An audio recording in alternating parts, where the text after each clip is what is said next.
Buenas tardes, aspirantes. En esta ocasión vamos a dar continuidad a lo que son las videoconferencias.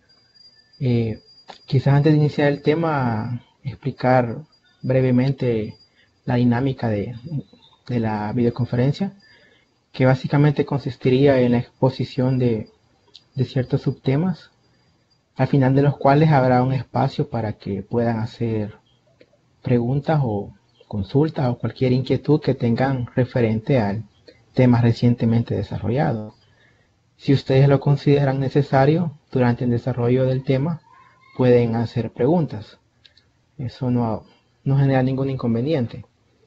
La forma de hacer las preguntas, preferiblemente encienden su micrófono para poder tener una retroalimentación más directa, ¿verdad?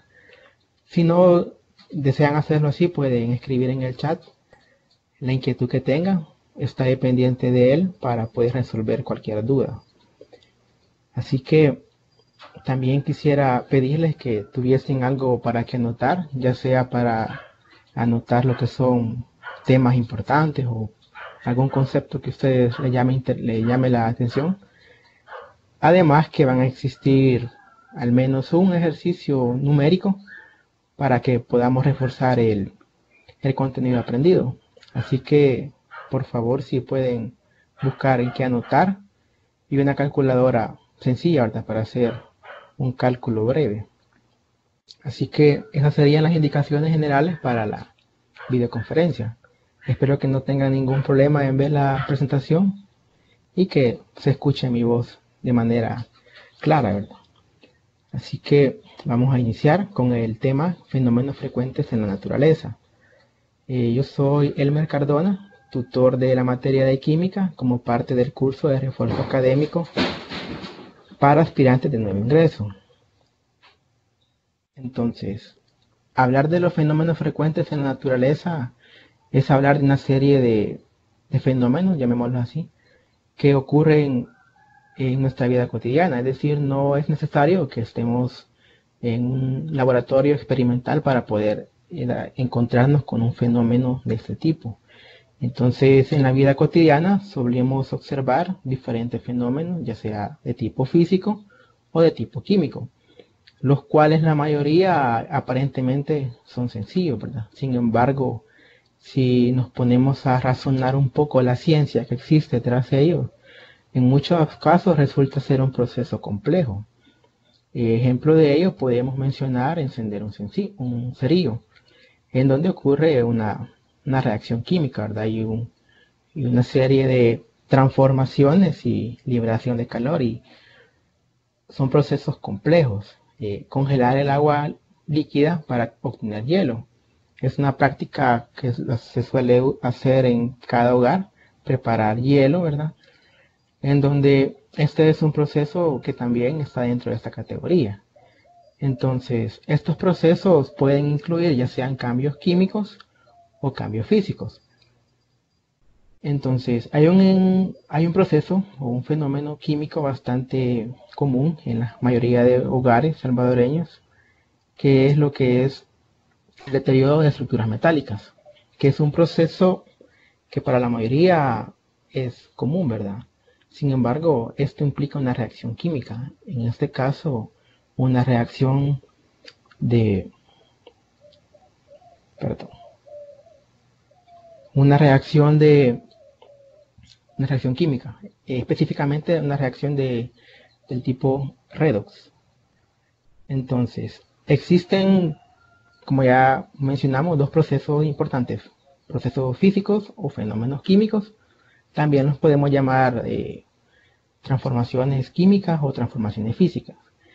Entonces, un concepto que podemos manejar acerca de los fenómenos físicos es que son cambios que experimenta la materia, pero estos cambios se dan sin alterar la composición, entendiendo por composición su estructura química, cómo están ordenadas químicamente sus moléculas a través de los átomos.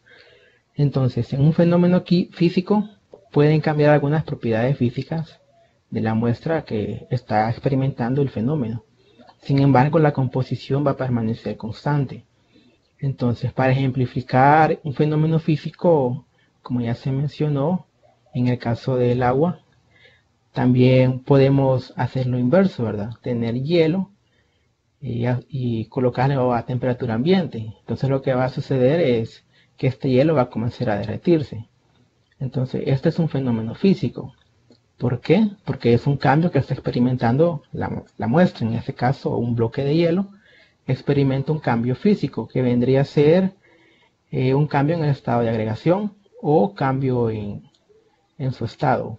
Se suele llamar estado sólido, estado líquido y estado gas, los tres más comunes, ¿verdad? Entonces, en este proceso de fusión del hielo, lo que ocurre con ciertas propiedades como la densidad es que su valor cambia. Sin embargo, la estructura química se mantiene igual, es decir, siempre por cada molécula de oxígeno van a existir por cada átomo, perdón, de oxígeno, van a existir dos átomos de hidrógeno. Entonces, tenemos el cambio físico que genera un cambio en las propiedades físicas, por ejemplo, la densidad. También cambian otras propiedades, por ejemplo, la viscosidad del hielo ya sería diferente. Sin embargo, siempre seguimos manteniendo el H2O. Entonces, este es un ejemplo que ayuda a definir claramente lo que es un fenómeno físico. Otros fenómenos físicos pueden ser cuando un cuaderno se cae o, por ejemplo, una pelota que va rodando. Estos dos son fenómenos físicos porque si bien no existe un cambio en el estado, digamos, seguimos viendo la pelota igual, ¿verdad? Físicamente la vemos igual, sin embargo existe un movimiento, existe un cambio en la inercia del cuerpo y por tanto se clasifica como fenómeno físico. También un fenómeno físico es el agua hirviendo, que es un proceso en la cual normalmente se llama evaporización, en la cual el agua en estado líquido pasa a estado gas a través de la adición de calor. Nuevamente, el agua como vapor sigue siendo agua, es decir, su estructura sigue perteneciendo a H2O. Sin embargo, sus propiedades como la densidad ya cambiaron o algunas propiedades energéticas ya no son las mismas. Entonces, sigue siendo un fenómeno físico. Existen ciertas características de estos fenómenos. Por ejemplo, implica las propiedades físicas. Esta característica, perdón, se evidencia claramente en el ejemplo del agua, ¿verdad? Que ya sea que se solidifique o se condense, el agua hace que el cambio de estado hace que sus propiedades físicas, como la densidad, se modifiquen. Otra característica es que son medibles o observables a simple vista. Por ejemplo, un fenómeno físico, si seguimos tomando el ejemplo del agua, podemos medir las propiedades. Es decir, podemos medir la densidad del agua usando un densímetro o podemos observar cuando el hielo empieza a derretirse, es observable, ¿verdad? El cambio en el estado de agregación. Otra característica es que el cambio no implica una transformación de las sustancias. Este quizás es una de las características principales o de las fundamentales, dado que si existiera una transformación de la sustancia, ya no estamos en presencia de un fenómeno físico. Por tanto, esta es una característica fundamental. Además de ello, están dos características que son repetibilidad y reversibilidad, en donde la repetibilidad viene definida a partir de que podemos, por ejemplo, medir siempre la densidad del agua en las mismas condiciones y obtener siempre el mismo resultado. Por ejemplo, si ya ponemos a calentar el agua, lo medimos en dos tiempos diferentes, la densidad, por ejemplo, ya no va a ser la misma, ¿verdad? Pero si la medimos en las mismas condiciones, el valor va a ser aproximadamente igual. No vamos a obtener el valor 100% igual, ¿verdad? Pero va a tener un margen de error mínimo que permite definir que el fenómeno es repetible. La reversibilidad es una característica que define el hecho de que un fenómeno se pueda volver a su estado inicial. Lo podemos decir de esta manera, que la reversibilidad es la posibilidad de poder ir de A B y luego regresar de B a A. Por ejemplo, el hielo. Eh, si lo colocamos a temperatura ambiente, va a comenzar a derretirse. Pero si esa agua en estado líquido la colocamos de nuevo en un congelador, va a volver a ser hielo. Entonces a eso se refiere la reversibilidad. Estar en un estado, pasar a otro estado y poder volver al estado inicial. Cosa que en los fenómenos químicos no es posible en la mayoría de ellas. Una vez mencionados y definidos lo que son los fenómenos físicos, vamos a hablar acerca de los fenómenos químicos, en donde los fenómenos químicos son cambios que experimenta la materia, al igual que los fenómenos físicos, ¿verdad? Sin embargo, en este caso, lo que sucede es que existe una alteración o modificación en la composición o en su estructura química. Durante un fenómeno químico, una o varias sustancias se transforman en otras. Lo que mencionábamos en las características anteriores, que si las sustancias se transformaban ya era un fenómeno químico, en donde estas nuevas sustancias siempre van a tener o generalmente van a tener características o propiedades diferentes. Entonces la clave para identificar un fenómeno o una transformación química es observar un cambio de composición. Este cambio de composición puede observarse a simple vista o puede necesitar de ciertos instrumentos para observar el cambio, ¿verdad? Esto va a depender de la naturaleza del experimento, por ejemplo, o si es un fenómeno de la vida cotidiana. Ejemplos de fenómenos químicos tenemos ilustrados dos.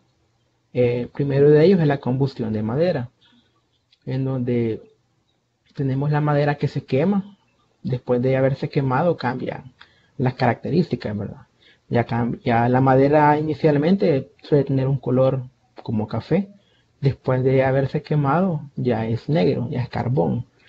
Entonces ese es un fenómeno químico. Otro fenómeno químico ilustrado es la oxidación de hierro, en donde acá es una oxidación un tanto diferente. No es como la cotidiana que suele ser que un metal está expuesto al ambiente y por acción del aire, digamos, se oxida, ¿verdad? En este caso el clavo está colocado sobre agua.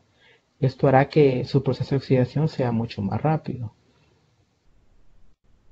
Al igual que en los fenómenos químicos, existen las características que podemos mencionar.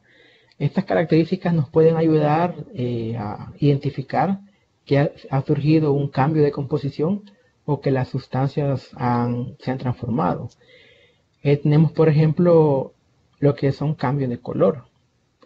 Entonces, en los cambios de color, lo que sucede es que cuando la nueva sustancia tiene propiedades diferentes, refleja la luz de una manera diferente y por ello existe un cambio de color, porque ya no es la misma sustancia, ¿verdad?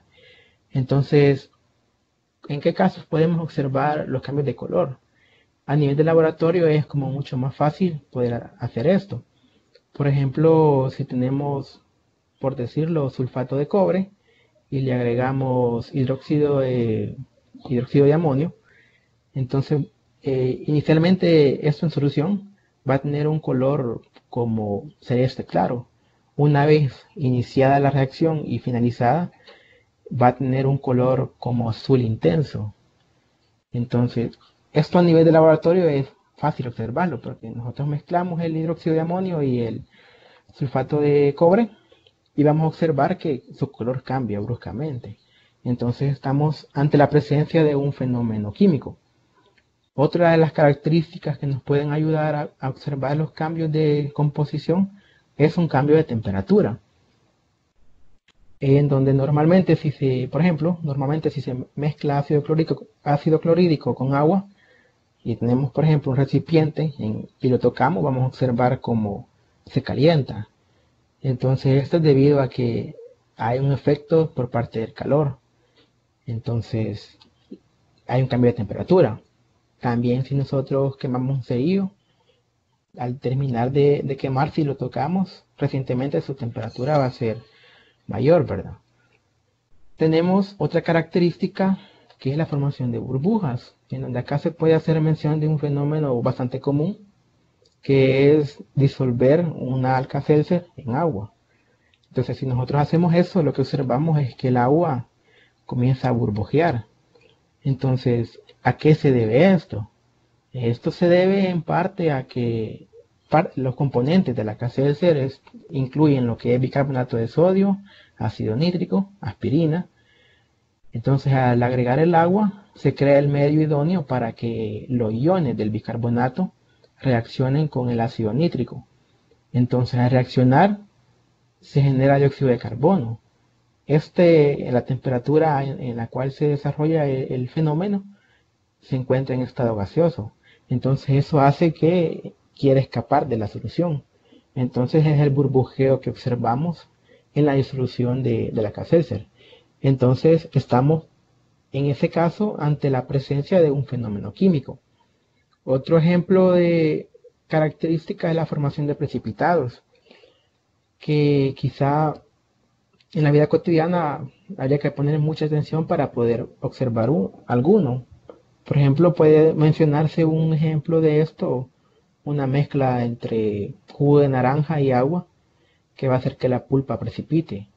A nivel de laboratorio es mucho más fácil porque se cuentan con reactivos específicos. Por ejemplo, nitrato de plata en solución, al agregar una solución de cloruro de sodio, se forma un precipitado de color blanco.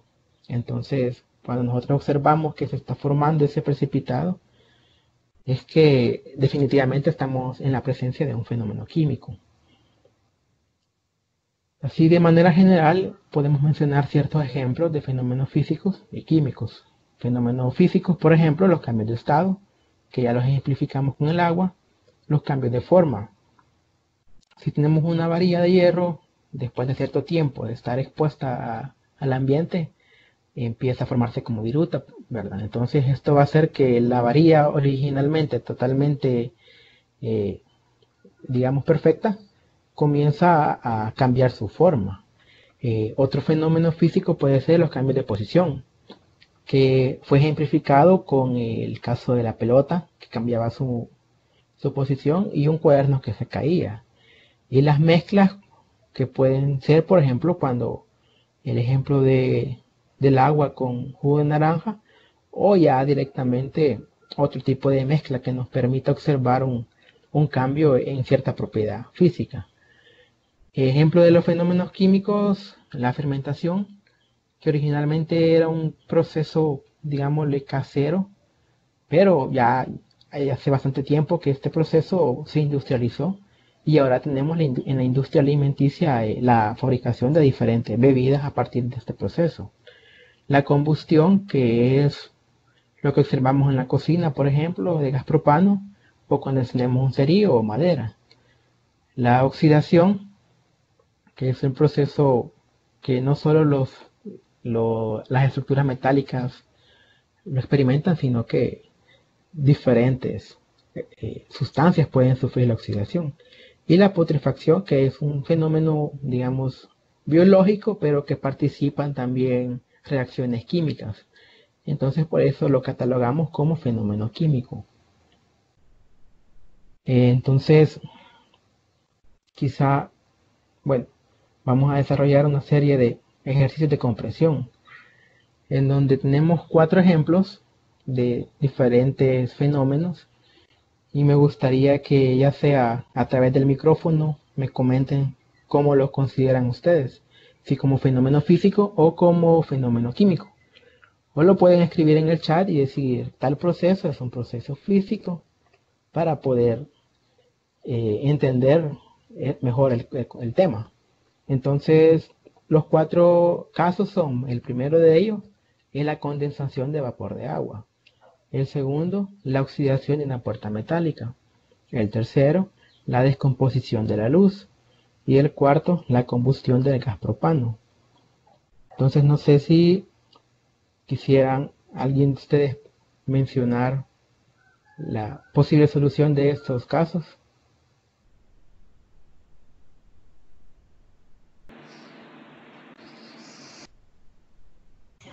El El fenómeno segundo físico. creo que es químico. Ok. La oxidación de una puerta metálica, químico. Y descomposición de la luz, ¿qué opinan? Químico. Bueno, químico, físico, tenemos ahí.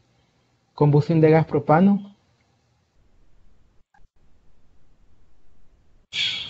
Químico. ok. Bueno, gracias por las participaciones. Vamos a ver la solución y dar una breve explicación acerca de ellos. Bueno, la condensación del vapor de agua es un fenómeno físico. Esto es porque la condensación es un cambio de estado, que era una de las características de los fenómenos físicos. La oxidación de la puerta metálica es un fenómeno químico, en donde, como comenté, la principal reacción que participa es una reacción de tipo redox. La descomposición de la luz es un fenómeno físico. Eh, ¿Por qué es un fenómeno físico? Generalmente esta descomposición de la luz lo podemos ilustrar a través de un prisma, que fue uno de los experimentos que se desarrolló en el campo de la óptica. Es cuando la luz, que se conoce como luz blanca, atraviesa un prisma. Entonces, una vez atravesado el prisma, se descompone en los diferentes colores, digamos. Entonces, la luz sigue siendo la misma. Lo que sucede es que está como reflejando la materia, el objeto que la refleja lo hace de una manera diferente. Entonces sigue siendo luz, es decir, no se modifica su estructura. Entonces, por eso se cataloga como un fenómeno físico. Y la combustión de gas propano definitivamente es una reacción común de tipo de combustión y es un fenómeno químico. No sé si referente al tema de fenómenos físicos y químicos tienen alguna duda o comentario que quisieran hacer. Si no hay ninguna, pasamos al siguiente tema.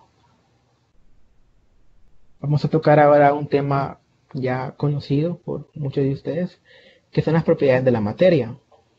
Entonces, para hablar de las propiedades de la materia, primero vamos a definir lo que es propiedad y luego lo que es materia.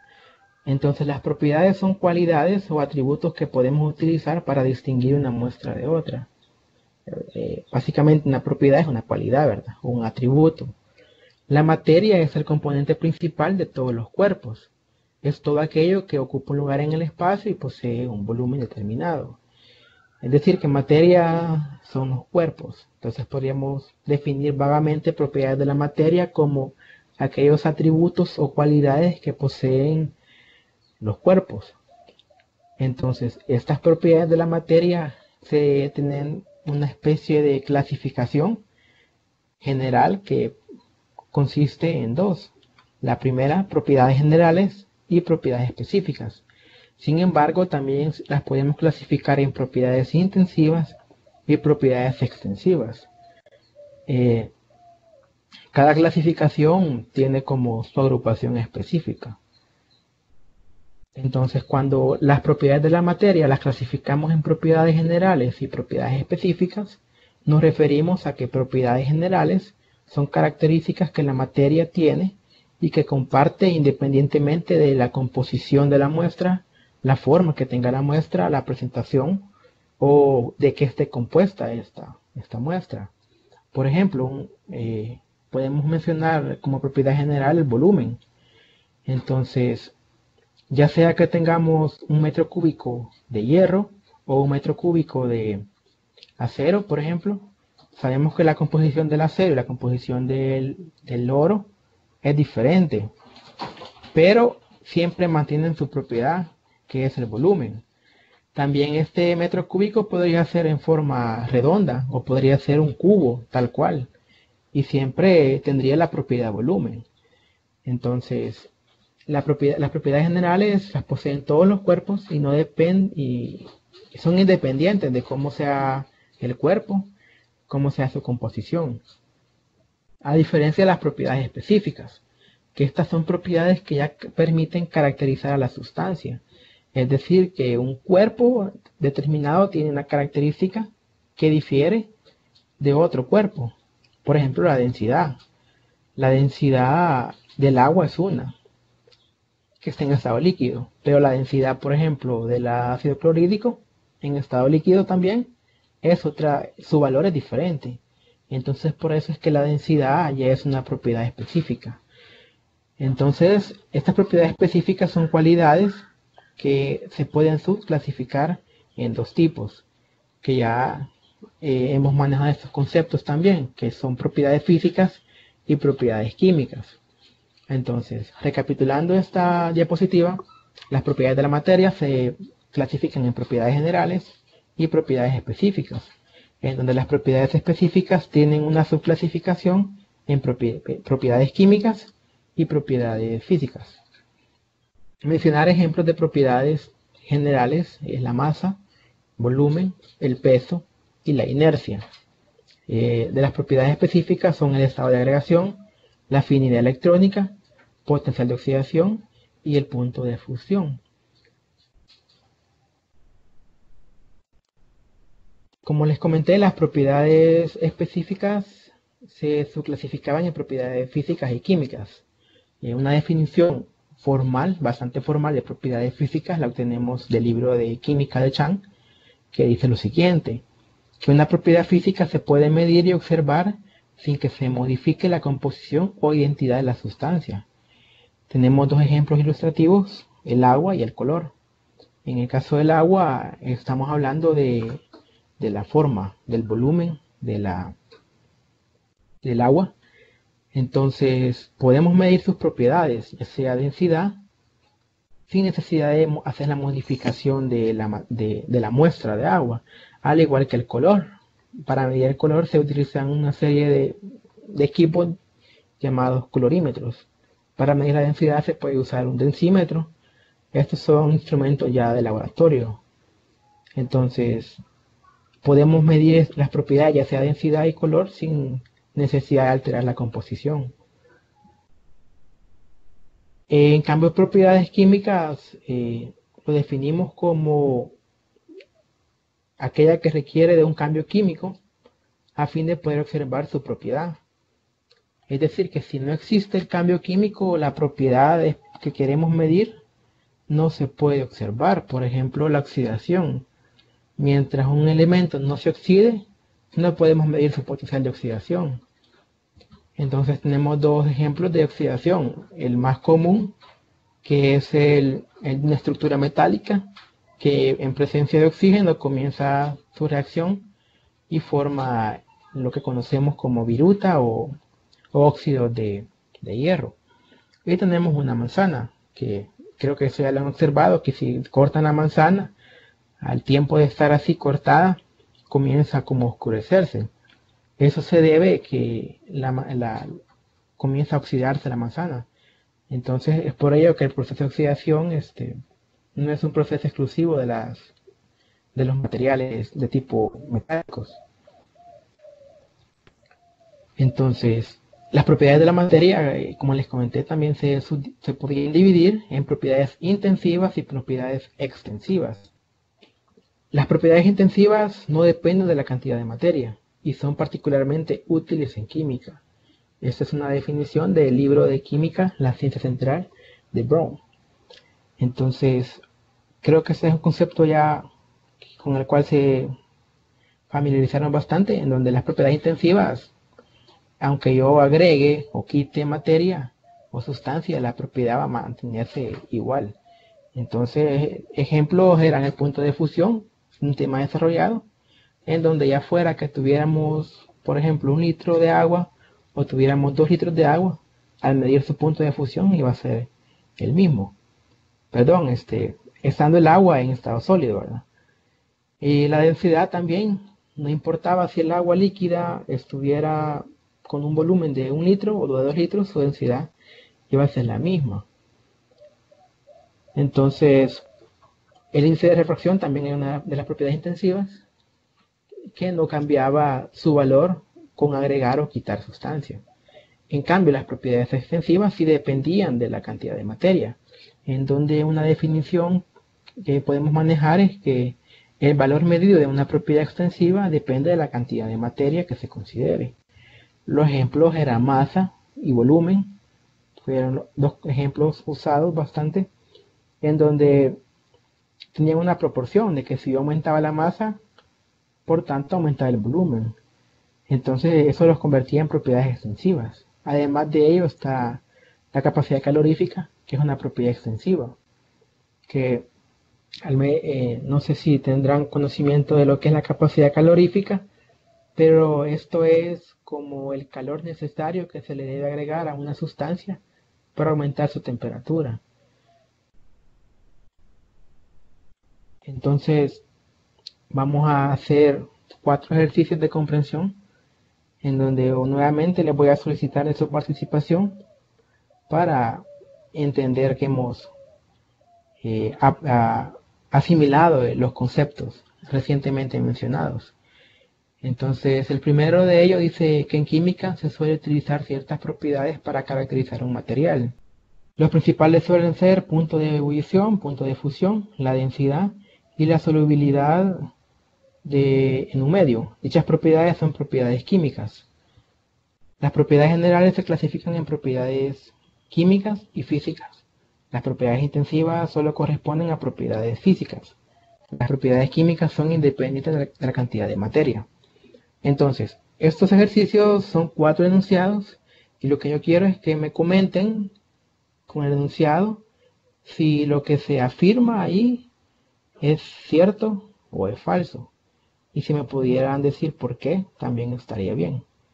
Entonces, no sé si alguien quiere encender su micrófono y comentarnos o escribirlo en el chat. Por ejemplo, el primero dice que las propiedades medidas para caracterizar, o sea, las propiedades punto de ebullición, punto de fusión, densidad y solubilidad son propiedades químicas. ¿Eso es falso o es verdadero? Bueno, Fernanda Pineda nos comenta que la segunda es falsa. Aquí me dicen que las propiedades generales no se clasifican en propiedades químicas y físicas. ¿Qué tal la número 3? Las propiedades intensivas solo corresponden a propiedades físicas.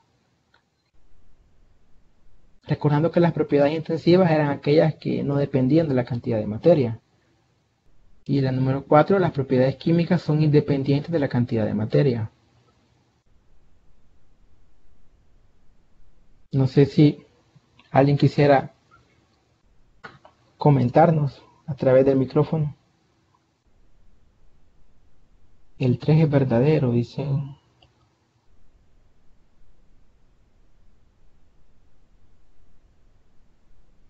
Bueno, ya tenemos creo que 3 participaciones. Vamos a comentar las soluciones de estos ejercicios. Bueno, revisemos. Primero, las propiedades se afirmaba en el primero que el punto de ebullición, punto de fusión, la densidad y la solubilidad eran propiedades químicas. Entonces sabemos que es falso porque estas propiedades son propiedades del tipo físico, ¿verdad? La segunda decía que las propiedades generales se clasifican en propiedades químicas y físicas. Es falso también, porque la clasificación de propiedades físicas y químicas corresponde a propiedades específicas. Felicitarlos allí los que me comentaron que era falso. La número 3, las propiedades intensivas solo corresponden a propiedades físicas. Esto estaba un poquito difícil, creo. Y esto es falso, porque existen propiedades intensivas que son propiedades químicas. Por ejemplo, la electronegatividad. Es decir, la electronegatividad no depende de la cantidad de materia y por tanto es una propiedad intensiva. Entonces la afirmación era falsa. El número 4 igual estaba un poquito complicado. Ok, ya me comentan ahí que si puedo comentar. Solo voy a dar solución a esto.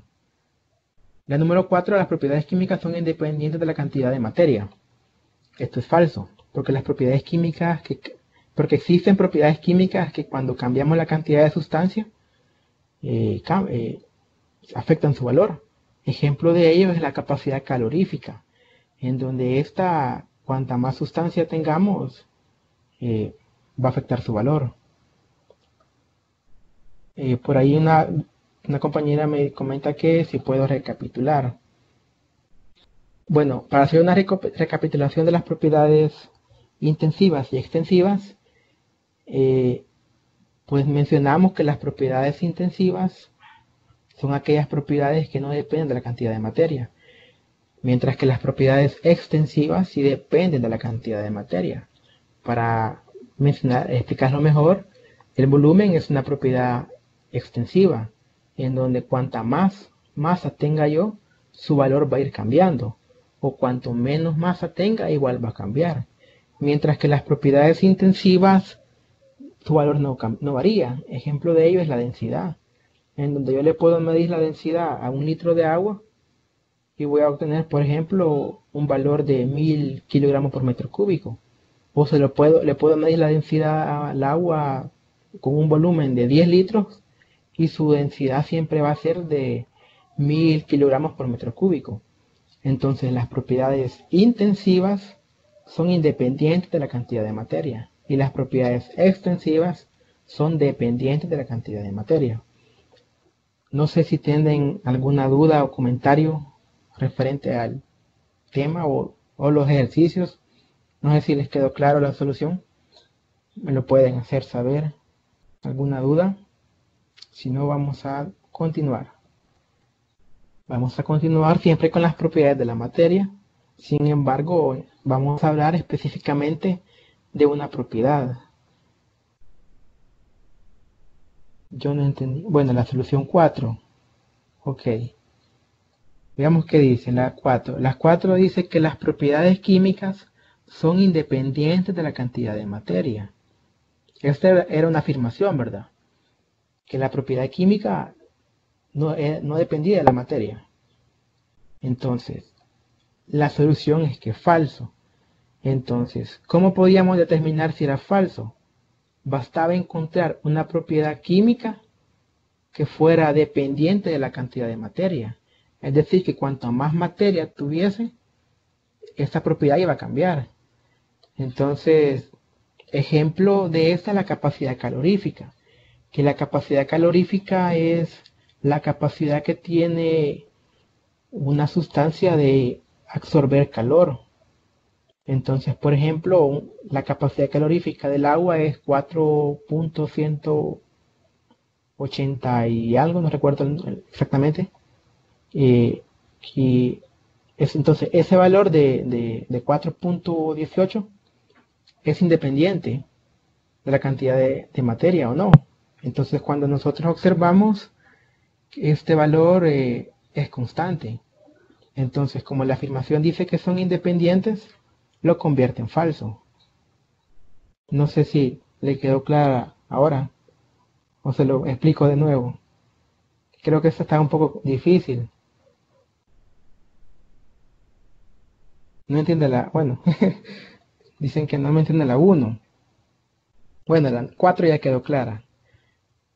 La 1 era que las propiedades que son punto de ebullición, punto de fusión, densidad y solubilidad son propiedades químicas.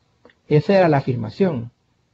Sin embargo, nosotros sabemos que la ebullición, densidad y punto de fusión son propiedades físicas. ¿Por qué? Porque el punto de fusión es independiente de la cantidad, el punto de ebullición, la densidad y la solubilidad, cuando los observamos no existe un fenómeno, una reacción química. El hielo, cuando se derrite, es un proceso de fusión. Pero hay un cambio en la propiedad, en las propiedades, pero la composición es la misma. Entonces no son cambios químicos, sino que es un cambio físico. Entonces por eso la afirmación era falsa. Es decir, que estas características eran propiedades físicas, porque no hay un cambio en la en la composición. Para entenderlo claramente es con el punto de fusión, que el hielo se derrite, pero sigue siendo agua, solo que al inicio era agua en estado líquido y ahora es agua en estado, perdón, al inicio era agua en sólido y ahora es agua líquida. No sé si ya quedaron claros todos los puntos. Si no, me comentan en el chat. Como les decía, íbamos a tocar una propiedad que era la masa, que es una propiedad bastante útil y bastante utilizada. La masa es una propiedad que indica la cantidad de materia que posee un cuerpo. Usualmente se mide en kilogramos.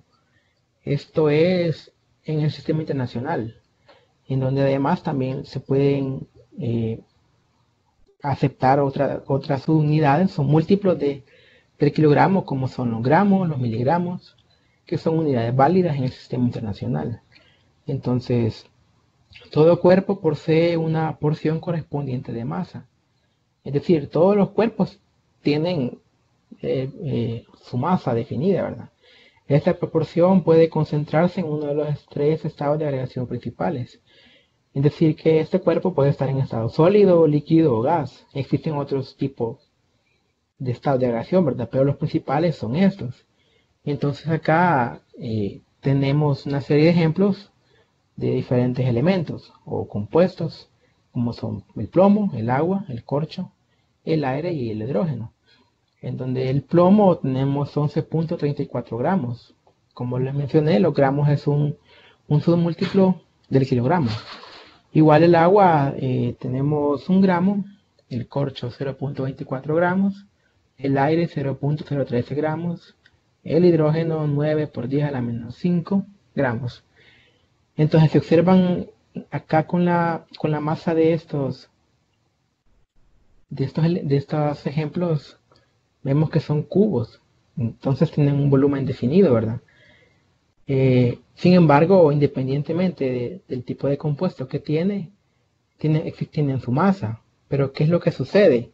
Que nosotros vemos que todos los cubos tienen aparentemente la misma masa. Sin embargo, el número que aparece, vemos que en la medida que nos movemos de izquierda a derecha, el valor de la masa disminuye. Entonces esto tiene mucha relación con lo que es la densidad, ¿verdad? Entonces, por ejemplo, hay como pregunta común que a veces a uno le hacen cuando está en algunos años de básica, que pesa más, si 1 kilogramo de hierro o 1 kilogramo de algodón. Entonces lo que sucede son las proporciones que vienen dadas a partir de la densidad. ¿Cómo medimos la masa? A nivel de laboratorio se utiliza principalmente las balanzas de tipo analítica o tipo granataria, en donde la diferencia en ellos consiste principalmente en la precisión y también en la cantidad de materia que se puede medir. Por ejemplo, la mínima cantidad que teóricamente se puede medir en una balanza granataria, que es la que tenemos acá, la balanza granataria, la mínima cantidad de masa es 0.1 gramos. La mínima cantidad de masa que podemos medir aquí es de 0.001 gramos. Sin embargo, al hablar de cantidades mínimas, también es importante mencionar la precisión, porque si medimos en la balanza analítica 0.1 gramos, la precisión va a ser bastante buena, mientras que si medimos 0.1 gramos acá, difícilmente de verdad vamos a tener esa cantidad de materia. Entonces, la precisión podemos decir que es aquella como fiabilidad de que el valor que nosotros obtuvimos realmente es ese. Entonces, la balanza analítica es mucho más precisa que una balanza granataria. Entonces, existen diferentes como gradualidades de la balanza analítica, en donde hay unas que tienen una mayor precisión, pero su costo es mucho más alto. La balanza analítica teóricamente se puede medir hasta 2-3 kilogramos. Esto va a depender también del tipo de sustancia que queramos medir. Mientras que en la balanza granataria sí admite mucho más cantidad de materia. Esto es a nivel de laboratorio. Sin embargo, también en los hogares a veces se suele tener lo que es la balanza, ¿verdad? En donde se tiene como un patrón. Entonces la balanza, esa lo que hacía era como comparar los pesos, digamos, de estas masas. Sin embargo, ese son formas de medir que ya casi no se usan. En la industria del alimento, por ejemplo, donde venden granos básicos, se suele usar también la báscula, otro tipo de instrumentos que no son tan precisos, pero por las cantidades de materia que se miden resultan ampliamente útiles. Entonces acá, al hablar de la masa, es importante diferenciar entre lo que es masa y lo que es peso, porque comúnmente se suelen confundir. Cuando alguien le pregunta, ay, ¿vos cuánto pesás? Ah, yo peso 130 libras. Entonces uno dice 130 libras, en donde esta cantidad, libras, es una medida de masa, no de peso. Entonces vamos a tocar ciertos puntos. El primero de ellos es que la masa corresponde a la cantidad de materia que tiene un cuerpo. El segundo es que el peso corresponde a la fuerza de atracción que genera la gravedad sobre esa cantidad de materia. Entonces, la masa es cantidad de materia. El peso es una fuerza. ¿Cómo se genera esta fuerza? A través de la gravedad que ejerce su influencia sobre la masa. Otro punto importante es que la masa se mide en kilogramos. Por tanto, cuando decimos 130 kilogramos, es una medida de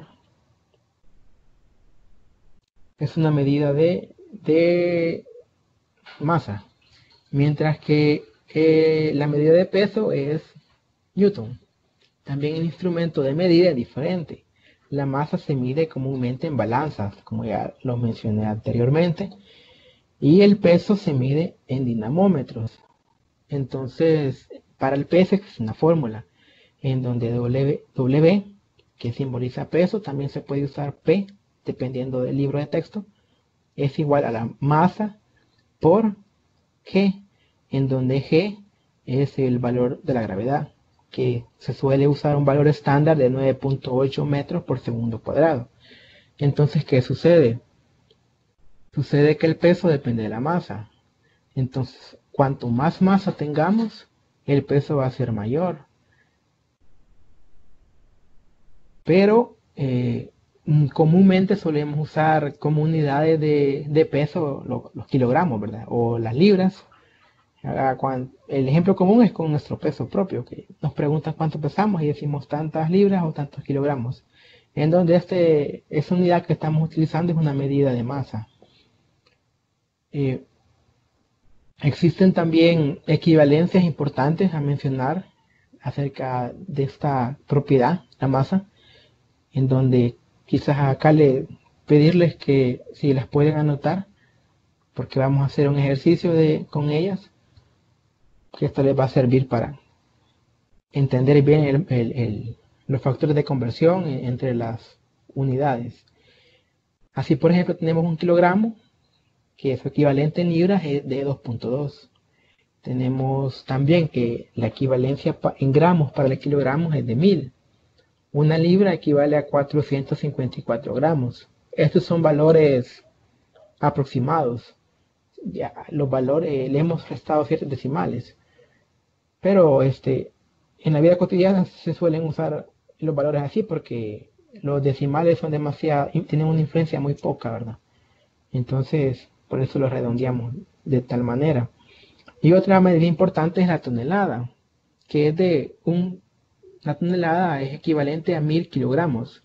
A veces se suele mencionar tonelada métrica, tonelada larga, creo, tonelada corta, pero digamos, la oficial es la tonelada métrica, que equivale a 1000 kilogramos. La tonelada corta creo que equivale a 996 kilogramos y la larga a 1016, si no mal recuerdo. Pero esas son unidades, son como valores que quedaron de sistemas antiguos de unidades de medida. el valor aceptado o el oficial para toneladas son de 1000 kilogramos. Tenemos ahí unas imágenes que pueden ilustrar el concepto de masa. Por ejemplo, tenemos una de 100 gramos, una de 200 gramos, uno de 500 gramos, uno de 1 kilogramo y una de 2 kilogramos, en donde vemos que en la medida que tenemos más masa, su volumen va aumentando. Esto es por la proporción que existe a través de la densidad. Entonces, no sé si están listos con papel y lápiz para hacer las conversiones, en donde son a través de 2 ejercicios. Se los voy a leer y luego los comentamos la solución, a ver cuánto les da a ustedes y luego vemos la solución que tengo preparada. Dice que en cierta solución acuosa hay 12.75 gramos de azúcar. La densidad de la solución es de 1.2 gramos por litro. Entonces nos preguntan cuántas libras de azúcar contiene la solución. Entonces nos están diciendo que hay 12.75 gramos. Y nos preguntan cuántas libras equivale esta cantidad, ¿verdad? Entonces hay que hacer ahí el cálculo y me comentan la solución en el chat de cuánto les da. El segundo ejercicio, en el proceso de fabricación de un coagulante se utilizan 7.45 toneladas de materia prima. El proveedor únicamente vende su producto en unidades de libra. ¿Cuántas libras se requieren comprar para cubrir la demanda? Es decir, que quien nos va a vender la materia prima solamente se lo podemos pedir en libras. Y nosotros requerimos 7.45. Entonces, ¿cuántas libras debemos pedir? Entonces hay que hacer las conversiones para obtener las soluciones. No sé si copiaron las equivalencias anteriores o si se las pueden. Bueno, no sé si ya las copiaron porque para poder recapitular los ejercicios y también el tema. Entonces, en el primer problema lo que hay que hacer es esos 12.75 gramos pasarlos a libras. En el segundo problema lo que hay que hacer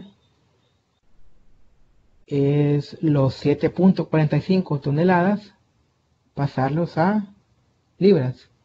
Entonces ahí ya me comentaron una respuesta, quizás esperar una más para ver la solución.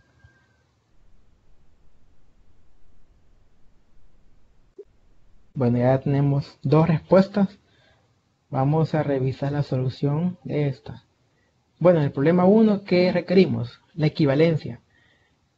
La equivalencia entre libras y gramos, en donde una libra equivale a 454 gramos. Entonces nos preguntan cuántas libras. Entonces nuestra incógnita es X libras, ¿verdad? Entonces tenemos 12.75 gramos, multiplicamos por esta división que se conoce como factor de conversión, en donde colocamos abajo la unidad que queremos eliminar, por decirlo. Entonces acá tenemos gramos, ponemos abajo gramos, en donde una libra equivale a 454 gramos. Al hacer esta operación da 0.028 libras. Ahí me comentaron 0.03. También es válido la respuesta. Es cuestión ahí de cuántas cifras aceptemos como válidas, ¿verdad? Pero el proceso está correcto. Entonces, en el problema número 2, requiere de dos factores de conversión. El primero, saber el equivalente de toneladas con los kilogramos. Y el segundo, el equivalente entre kilogramos y libra, en donde nos preguntan nuevamente cuántas libras. Entonces, con lo que yo cuento son con 7.45 toneladas. Entonces multiplicamos por su factor de conversión, que sería una tonelada equivale a 1000 kilogramos. Entonces, esta unidad cancela esta. Nos queda la unidad de kilogramos. Multiplicamos ahora por el equivalente de 1 kilogramo correspondiente a 2.2 libras. Entonces la respuesta es de 16.390 libras. No sé si tienen alguna duda de la solución de los problemas. Igual pueden tomar captura o copiar la solución. Dado que estos son factores de conversión bastante útiles, no solo para masa, sino que se suele hacer en todo tipo de propiedades. Ok, no sé a cuál no le entendió porque son dos problemas. Bueno, y no sé, me imagino que el segundo. Bueno, el segundo,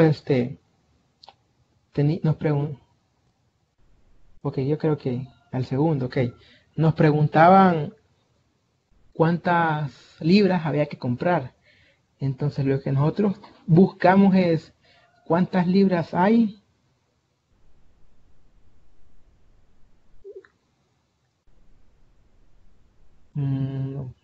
Bueno, la pregunta es ¿cuántas libras hay en 7.45 toneladas? Entonces, para saberlo, hacemos uso del factor de conversión.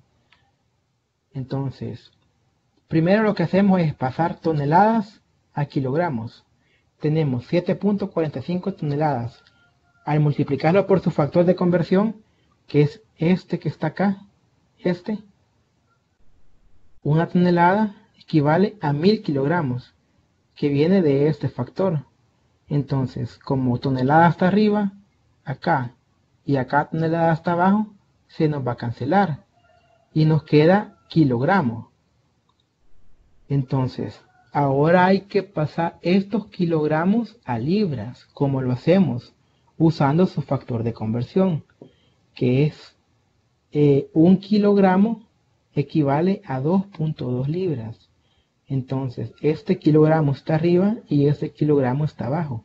Entonces, las unidades de kilogramo se cancelan, quedándonos libre la libra. Entonces, acá, al hacer 7.45 por 1000 por 2.2 entre 1 por 1, ¿verdad? Eso nos da este resultado. Entonces, en este problema hemos usado dos factores de conversión.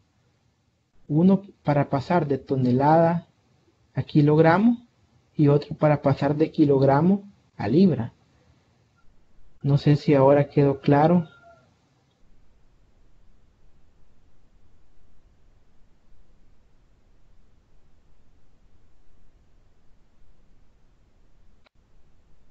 Me dicen ahí la regla de 3.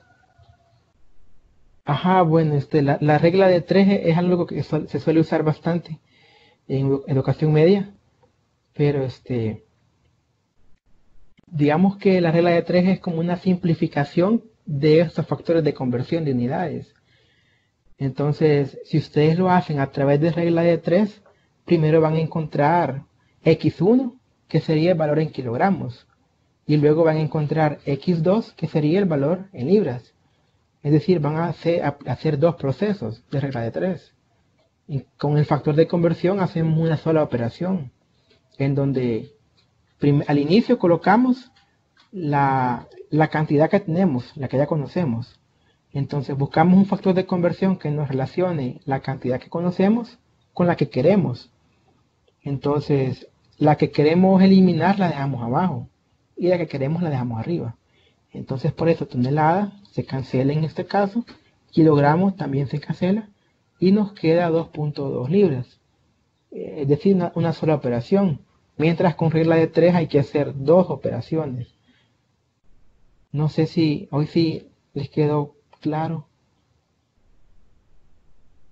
la solución. ¿Alguna duda o comentario que tengan?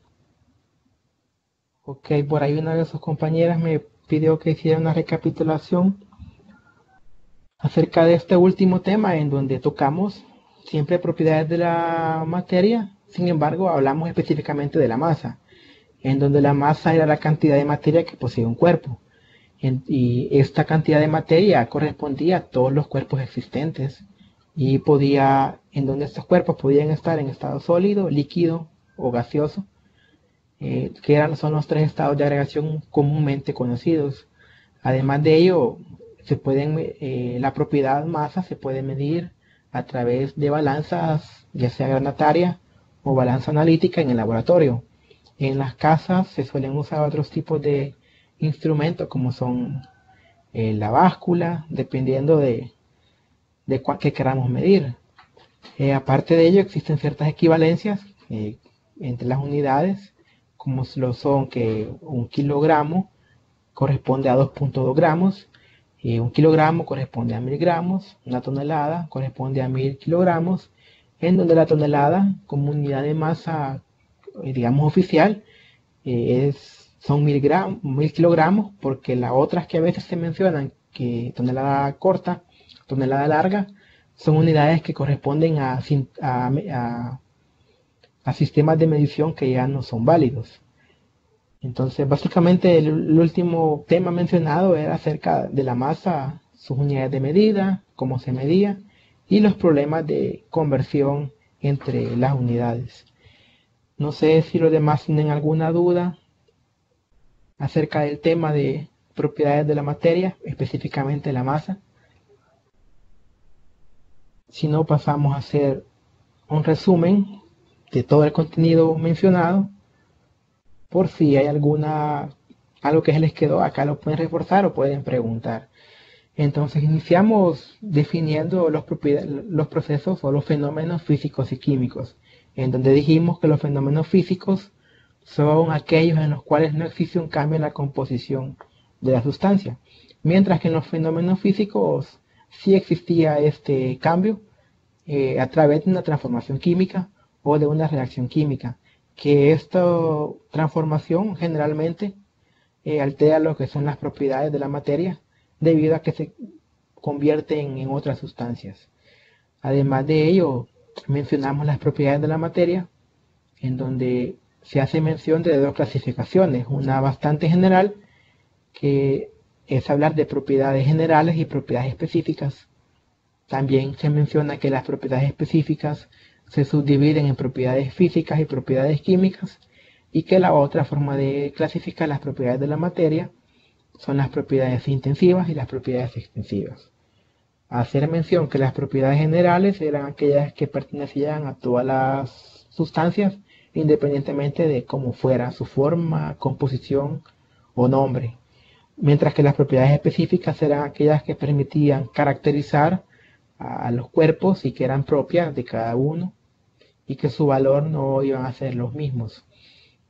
Estas propiedades específicas, al subclasificarse en propiedades químicas y físicas, hacían necesaria la definición de propiedades físicas y químicas.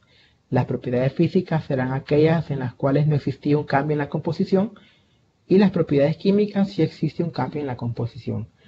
La otra subclasificación, propiedades intensivas y extensivas, parte de la dependencia o no de la cantidad de materia, en donde las propiedades que dependen de la cantidad de materia se conocen como extensivas, y las propiedades que no dependen de la cantidad de materia se conocen como intensivas.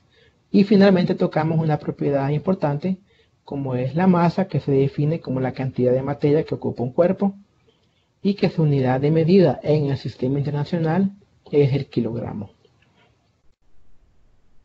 No sé, alguna duda o comentario que quieran hacer acerca del tema mencionado, pueden hacerlo. Igual agradecer su participación. Espero que les haya sido útil esta exposición y que hayan podido reforzar estos temas que creo que ya los habían escuchado o los habían estudiado en sus estudios o a través de este curso de refuerzo.